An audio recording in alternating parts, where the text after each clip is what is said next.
বেরিয়ে পড়লাম অফিসের উদ্দেশ্যে। তোমরা হয়তো ভাবছো যে আজকের ভিডিওটা কিসের জন্য।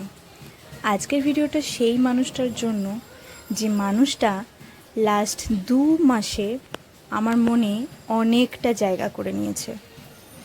মনটা প্রচণ্ড খারাপ আমার, জাস্ট একদম ভালো লাগছে না। 2 মাসের আলাপে, 2 মাসের পরিচয় মানুষ যে এতটা কাছের হতে পারে সেটা হয়তো এই মানুষটাকে না দেখলে বুঝতে পারতাম না। আমার কোনো ফ্যামিলি মেম্বার্স না, আমার কোনো বন্ধু নয়, বাট অদ্ভুত রকম তার সাথে একটা টান তৈরি হয়েছে। চলো, অফিস পৌঁছে গেছি, তার জন্য একটা টোকেন অফ গিফট, খুব ভালোবাসা দেখিয়ে। এই সেই মানুষটা যে আজকে আমাদের সাথ ছেড়ে যাচ্ছে নতুন একটা জার্নিতে। সেই নতুন জার্নির জন্য তোমাকে অনেক অনেক ভালোবাসা। তুমি অনেক ভালো করে কাজ করো দিদি। আর তোমার মতো মানুষ যে কোম্পানি পাবে সে সত্যিই অনেক লাকি। আমাদের হয়তো কষ্ট হচ্ছে তোমাকে ছাড়তে, কিন্তু তোমার জীবনের পথে এগিয়ে যাওয়ার জন্য এটা একটা ধাপ উপরে ওঠা।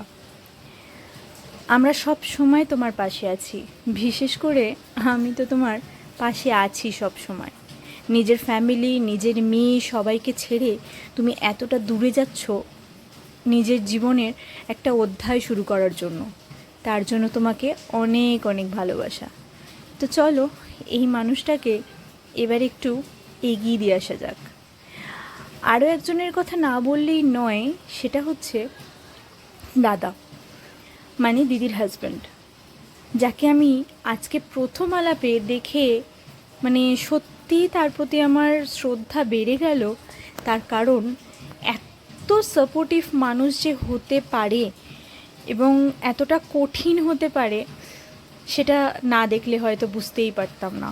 মানে কঠিন মানে দিদি যাচ্ছে, দিদি কান্নাকাটি করছে, কিন্তু তার সামনে এতটা ভালো হয়ে তাকে মোটিভেট করা যে তুমি কেরিয়ারের জন্য যাচ্ছ, এটা কটা মানুষ পায়, কটা মানুষই বা করে আজকালকার দিনে। কথা বলতে বলতে চলে এলাম এয়ারপোর্ট, দিদিকে এবার কিছুদিনের জন্য টাটা করতে। আবার খুব তাড়াতাড়ি দেখা হবে তোমার সাথে, আর তোমার অপেক্ষায় রইলাম আবার তোমার সাথে নতুনভাবে কাজ করব বলে। জানি না কবে, কখন, কিভাবে, শুধু এটুকু জানি পৃথিবীটা গোল, আর খুব তাড়াতাড়ি আমি আসবো তোমার কাছে। কারণ তুমি হয়তো 2 মাসে কি করেছো আমি জানি না, তবে আমার দিদি হয়ে উঠেছো, যাকে আমি মন থেকে অনেকটা ভালোবেসে ফেলেছি।